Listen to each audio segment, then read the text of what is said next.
जहां अमेठी इंदिरा गांधी नेत्र चिकित्सालय निगोहा फुर्सतगंज में क्षेत्र में कैंप कराने वालों आयोजकों और कर्मचारियों की एक बैठक हुई। रोगियों को मिलने वाली सुविधाओं के साथ साथ क्षेत्र में आंखों से संबंधित रोगियों के कैंप आदि को लेकर विचार विमर्श किया गया।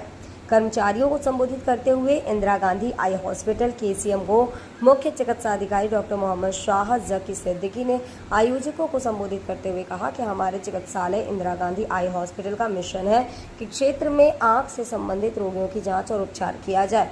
ऑपरेशन आदि की सुविधाएं भी उपलब्ध हैं। इस संस्था का मकसद आंख से संबंधित गरीब रोगियों का निःशुल्क इलाज करना। उन्होंने कहा कि ऐसा कोई मरीज किसी इलाज के जरिए रोशनी लाई जा सकती है, उसके लिए हम लोग भरसक प्रयास करते हैं। हमारा उद्देश्य है कि कोई भी मरीज जिसकी रोशनी इलाज या ऑपरेशन करके वापस आ सकती है, उसको हमारी टीम घर से लाकर इलाज या ऑपरेशन के जरिए उसको ठीक करके वापस घर भेजते हैं। इस मौके पर RK यादव, मोहम्मद आलम सहित सभी स्टाफ मौजूद रहा। जहां अमेठी से ब्यूरो रिपोर्ट।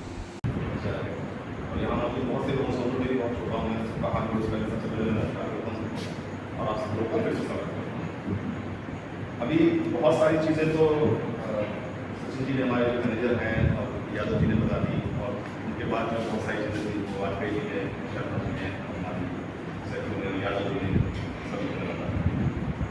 तो उसको रिपीट करने से कोई फायदा नहीं। मैं सिर्फ आप लोगों को उसके आगे क्या हम लोग सोच रहे हैं, क्या कर रहे हैं, उस बारे में बताना चाहूँगा। क्योंकि बहुत सारी चीज़ें कॉमन हैं, सालों से चली आ रही है, बट हमारा ये है कि हम यहाँ तक पहुँच गए हैं। पिछले 20 साल में, करीब 19 साल हो गए, 2005 में भी, इससे पहले भी लोग काम कर रहे थे। अब इसके आगे क्या है? प्रकृति का नियम है कि अगर आप अपने आप इम्प्रूव नहीं करते हैं या कुछ चीज़ नहीं करते हैं तो वो चीज़ बहुत बनी रहेगी। मैं यहाँ पर इसलिए आया हूँ कि मैं आप लोगों को ये बताना चाह रहा हूँ कि फील्ड का जो आप लोगों का एक्सपीरियंस है वो तो मेरे से बहुत ज़्यादा है, उसमें तो मैं कुछ बता ही नहीं सकता, मैं सीख ही सकता हूँ। लेकिन आगे अभी और हम लोग क्या कर सकते हैं, उसके लिए सोचना वो भी ड्यूटी है, वो भी प्रोफेशनल ड्यूटी। मैं आप लोगों की तरह मैं ये नहीं बोलूँगा मैंने समाज सेवा में नहीं, मैं जॉब करता हूँ, मेरा काम है, मुझे उसके लिए सैलरी मिलती है, मैं सारा काम करता हूँ, जिम्मेदारी है, लेकिन मुझे सवाल के जवाब भी देने हैं। तो मैं उस चीज़ को लेकर के आपके सामने आज यहाँ पर हाजिर हुआ था कि इस बारे में बात करेंगे। क्योंकि जो कैंप्स हैं वो तो हमारे बहुत अच्छे चल रहे हैं, और आप सब लोगों की जिस तरीके से जो जुड़ाव है इंदिरा गांधी आई हॉस्पिटल से, वो जुड़ाव ऐसा मैंने कहीं देखा नहीं है। कई जगहों पे भी काम कर चुके हैं, और आपका कभी पेशेंट आएगा, कभी नहीं आएगा, वो सब लगा रहेगा, लेकिन वो जुड़ाव नहीं चेंज होता है। मैं वैसा ही देखता हूँ। आप लोग ज़्यादा भी मीटिंग हुई थी, वहाँ लखनऊ में मीटिंग हुई थी, उसमें भी आप लोग आए थे, आप काफ़ी लोग उसमें आए थे, तब भी मुलाकात हुई, काफ़ी समस्याएं सुनी गई थी, और मेरे हिसाब से काफ़ी समस्याओं पे काम भी हुआ है। मेरा ये मानना है कि जो आउटरीच एक्टिविटी है, जो सामाजिक एक्टिविटी है, उसके 3 बहुत इंपॉर्टेंट पार्ट होते हैं। एक होता है स्पॉन्सर, दूसरा होता है जो हमारी आउटरीच की टीम होती है, और तीसरा होता है जो उसको सर्विस होती है। सबसे पहली चीज़ ये कि सर्विस अच्छी होनी चाहिए। अगर सर्विस अच्छी नहीं है, मरीज वहाँ से गया, आपने उसको चाहे जितना कोल्ड ड्रिंक पिला दिया हो, चाहे पिलाई हो, जितना प्यार से बात हो, सर्विस अच्छी नहीं मिलेगी तो पेशेंट नहीं आएगा। तो इंदिरा गांधी हॉस्पिटल की तरफ से मैं आप लोगों को इस चीज़ के आश्वस्त करता हूँ कि सर्विस को लेकर के पिछले 20 साल में रिकॉर्ड मारा है, और आगे कभी आप लोग देख सकते हैं। मैं पर्सनली इस चीज़ को सुपरवाइज करता हूँ कि सर्विस की क्वालिटी किसी पॉइंट पर। दूसरी आपका बात आती है हमारी टीम, और आप लोग ज़्यादा क्लोज हो बनस्पत मेरे और टीम की, या मेरे और आप लोगों की। टीम और आप लोग तो एक साथ मिलकर काम कर ही रहे, और मुझे ऐसा लगता है कि वो ऐसा फैमिली जैसा वहाँ पर काम होता है कि उसमें सीनियर लोगों को ज़्यादा उसमें देखने की जरूरत नहीं होती, आपको बहुत अच्छे से मैनेज कर लेते हैं। कभी कभी पूछ लेता हूँ यादव जी से, या रघुनाथ से, या सचिन जी से, बाकी तो बहुत अच्छा। अब इसके आगे क्या, मेरा ये मानना है कि मरीजों के लिए जो फैसिलिटीज और इम्प्रूवमेंट के साथ कर सकते हैं उसमें ध्यान देने की कोशिश करते हैं। ठीक है, मैं ये नहीं कह रहा हूँ जो काम हो रहा है वो खराब हुआ है, कम हुआ है, बट हर चीज़ को इम्प्रूव कर सकते हैं। आज आपके पास अगर एक छोटी गाड़ी है तो आप सोचते हैं बड़ी गाड़ी हो, बड़ी गाड़ी को आप सोचते हैं कि आपके पास ऐसी हो, आप सोचते हैं आपका रिस्पॉन्सिबिलिटी हो। ऐसे घर का भी इंसान सोचता है, एक कमरे होता है, 2 कमरे कर लेता है। इसी तरीके से हमें जो मरीज को फैसिलिटीज देनी है उसमें भी इम्प्रूवमेंट करनी चाहिए। उसमें सबसे मेन चीज़ है कि जो गवर्नमेंट की स्कीम है, उसमें जो 2 सबसे मेन स्कीम है कि DBCs, डिस्ट्रिक्ट मैनेज कंट्रोल्स, और दूसरी है प्रधानमंत्री जन आरोग्य PMJ आयुष्मान भारत। अब सिंपल चीज़ ये है कि हम लोग जो यहाँ से जो मरीजों को ले जाते हैं और कैम्प करते हैं, उसकी क्वालिटी तो मुझे लगता है कभी बदलती है, बट उसकी आगे की चीज़ें उसके आगे ये है कि हम जो फेको विधि द्वारा जो ऑपरेशन करते हैं वो आयुष्मान भारत में हमको सरकार की तरफ से सुविधा है कि अगर हम उसको फेको विधि के जरिए करेंगे तो सरकार हमको सपोर्ट करती है और हम उसमें फेको से भी करेंगे और उसका जो लेंस होगा वो भी बेटर होगा और चीरे का जो साइज होगा वो भी छोटा होगा और मरीज की रिकवरी जो 15 दिन में हो रही थी 3 दिन हो जाएगी नॉर्मल केसेस में, ठीक है।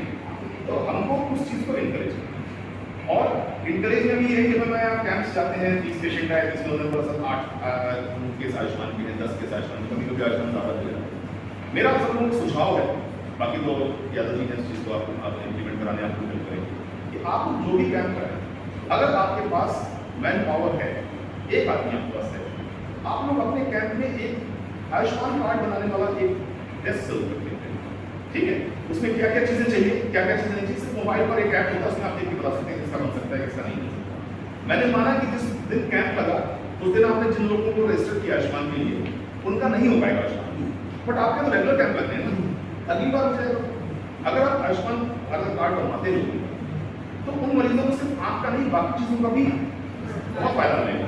5 लाख तक का उसमें बीमा होता है और हमारे यहाँ का ऑपरेशन तो बहुत ही कम रेट पे होता है, वैसे भी 500 में कर देते थे, फ्री में कर देते थे, आयुष्मान भारत में भी फ्री नहीं होगा, लेकिन उनको और कितनी सुविधा मिलेगी। रोड किनारे चल रहे हैं, कभी कोई एक्सीडेंट हो गया 5 लाख का आपका है तो आपका ट्रॉमा सेंटर में आपका इलाज हो जाएगा फ्री में। तो मेरा आप सब लोगों को सुझाव है कि जितने भी अब कैंप्स हों अगर उसमें पॉसिबल हो, मैं नहीं कह रहा हूँ कि आपके पास नहीं है मैन पावर हो या कर, लेकिन मेरा टीम को भी कहना है, कोऑर्डिनेटर्स को भी कहना है, आप लोगों के यहाँ पर उस कैंप में अगर पॉसिबल हो तो कम से कम एक टेबल और चेयर डाल करके एक बंदा बैठा होना चाहिए जो आप लोगों को ये बताएगा वही हम आयुष्मान के कार्ड में बनाने में आपको सहायता करेंगे। क्या क्या डॉक्यूमेंट चाहिए, ये 2-4 बार आपका हो गया तो सब लोग पहले से डॉक्यूमेंट लेके आएंगे आपके, 1 या 2 बार आप लोगों ने सब लोगों को बता दिया भैया ये डॉक्यूमेंट चाहिए, ये ऐप चाहिए, ये OTP चाहिए, वो आप लोग ज़्यादा हो जाएगा। ये आप लोग समाज में एक नए लेवल पर ले जाएगा। अभी आप लोग सिर्फ मोटिवेशन करा रहे हैं, उसके बाद आप लोगों के वहाँ जो समाज के अंदर जो है ऐसा न बोला कि हम तो बिना मेहनत नहीं जीत के चुनाव उस चीज़ को लेकर के हो सकता है कि घर से भी ना निकलना पड़े तो घर पे जाके बता जाए कि सर हमने आपको चुन लिया है जिला पंचायत से। तो ये एक नेक्स्ट स्टेप है, इस पर ध्यान देने की बहुत जरूरत है कि अगर हम लोग ऐसा करते हैं तो मरीज को जैसे अभी आज आप कैंप करा फिर आप लोगों को बता सकते हैं कि वो ऑपरेशन जो लोग पैसा दे करके हज़ारों रुपया खर्च करके कराते हैं वो भी हम आपका फ्री कराते हैं। तो आपका अगर देखा जाए तो जनता की तरफ जो आपका सर पूरा परिचय क्या है? मेरा नाम डॉक्टर मोहम्मद शाह ज़की है।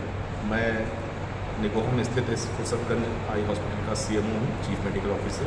आज आप यहाँ कार्यक्रम हुआ, कार्यक्रम का किस तरह था और इसका मुख्य उद्देश्य क्या था? जी, आज हमारे यहाँ पर कार्यक्रम हुआ जिसमें हमने जो हमारा अस्पताल कैंप कराता है डिफरेंट जगहों पर जी, वहाँ से सारे स्पॉन्सर्स को हमने बुलाया जो इस कैंप को करने में हमारी सहायता करते हैं। वो लोग सब समाज में जाके जागरूकता फैलाते हैं, मरीज़ वहाँ से इकट्ठे होते हैं जिनको हम लखनऊ, फुर्सतगंज या मिर्की लेकर जाते हैं, वहाँ उनकी सर्जरी होती है और उनको वापस छोड़े जाते हैं। ये सारी चीज़ें हमारी टीम के साथ साथ वो स्पॉन्सर्स मिलके करवाते हैं। इसलिए आज हमने सारे स्पॉन्सर्स को बुला कर यहाँ बुलाया और उनके साथ मिल करके हमने यहाँ पर एक प्रोग्राम किया जिसमें हमने उनको बताया कि हमारा विजन क्या है, हम आगे क्या करना चाहते हैं, हम इस प्रोग्राम को कैसे बेहतर बना सकते हैं, कैसे एक परिवार की तरह हम पूरी कम्युनिटी की सेवा कर सकते हैं। ये हमारा पास है।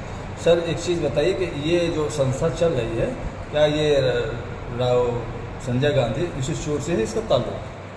जो हमारा हॉस्पिटल है उसका नाम इंदिरा गांधी आई हॉस्पिटल है। संजय गांधी आई हॉस्पिटल उसका एक सिस्टर कंसर्न है। दोनों जो इंस्टीट्यूट हैं उनके ट्रस्टीज़ एक ही हैं। हमारे ट्रस्टी हैं श्री राहुल गांधी जी, श्रीमती सोनिया गांधी जी और श्री कनिष्का सिंह जी, और उन लोगों का एक विज़न है कि ऐसा कोई भी मरीज़ जिसको किसी इलाज के ज़रिए आँख की रोशनी वापस लाई जा सकती है जी, वो मरीज़ बिना इलाज के नहीं घूमे, उसकी रोशनी आनी चाहिए और हम लोग उनके फुट सोल्जर हैं। और हमारा ये उद्देश्य है कि ऐसा कोई मरीज़ जिसकी आंख में ऐसी कोई बीमारी है जिससे कि उसकी रोशनी सुधारी जा सकती है, हम हर उस मरीज़ को उसके घर से ला करके उसका ऑपरेशन करके उसका इलाज करके उसकी रोशनी वापस लाने का हमारा उद्देश्य है और ये हम पूरा करके रहेंगे इस चीज़ को। अभी तक जो कैंप लगे थे उसमें कितने बजे को लाभ मिला? फुर्सतगंज में जो हॉस्पिटल खुला है 6 महीने पहले, उसमें हम लोगों ने 1-2 दिन पहले ही 1000 सर्जरी पूरी की है। जी। पिछले महीने हम लोगों ने यहाँ पर 257 सर्जरीज की थी। इस महीने हम 250 सर्जरी कर चुके हैं। हमारा आइडिया है कि हम इस जगह पर कम से कम 1 साल में 3000 सर्जरी कर सकते हैं। वैसे मैं फुर्सतगंज के अलावा यूपी के सारे सेंटर्स का आउटरीच प्रोग्राम देखता जी। हूँ। और लास्ट ईयर हम लोग ने सारे प्रोग्राम्स मिला करके 48,000 सर्जरीज की थी हमारी संस्था ने, 48,000। इस साल हमें उम्मीद है कि हम कम से कम 50 से 60,000 के बीच में ऑपरेशन करेंगे और कम्युनिटी को अंदरता से निवारण दिलाएंगे। धन्यवाद।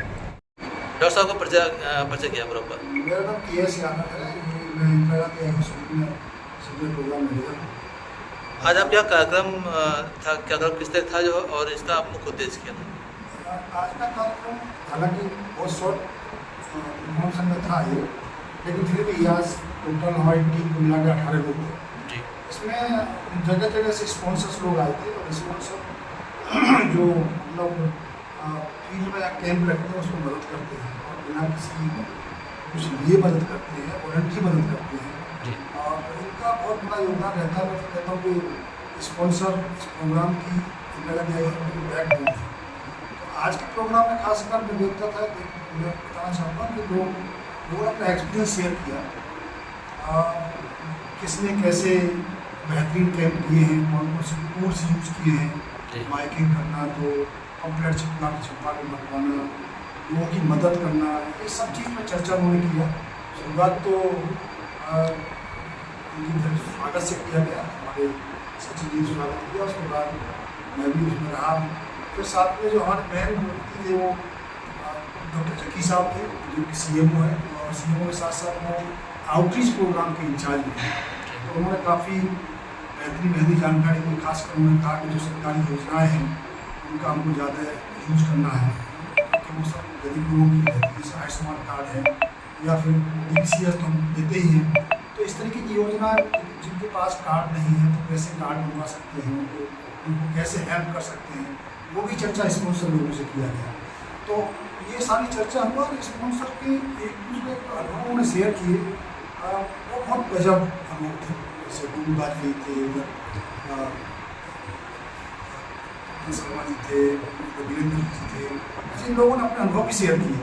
क्या फ़ायदे हैं, कैसे हम गरीब लोगों को फ़ायदा पहुंचाते हैं, कैसे उनको लेके आते हैं, कैसे असिस्ट करते हैं, कैसे भेजते हैं, और क्या क्या हम उनको मतलब पेन भी है, जब तक पेशेंट भेजते हैं वो भेज के सर्जरी होके आता तब तक का उनके दिमाग में ये सब हेल्प करने का रहता है। और वो सब चीज़ आज चर्चा हुआ है और मेरे ख्याल से बहुत बेहतरीन चर्चा हुआ है। इससे क्या होता है कि लोगों को काफ़ी जानकारी मिलता है, प्रेरणा मिलती है। ये पूरा प्रोग्राम आज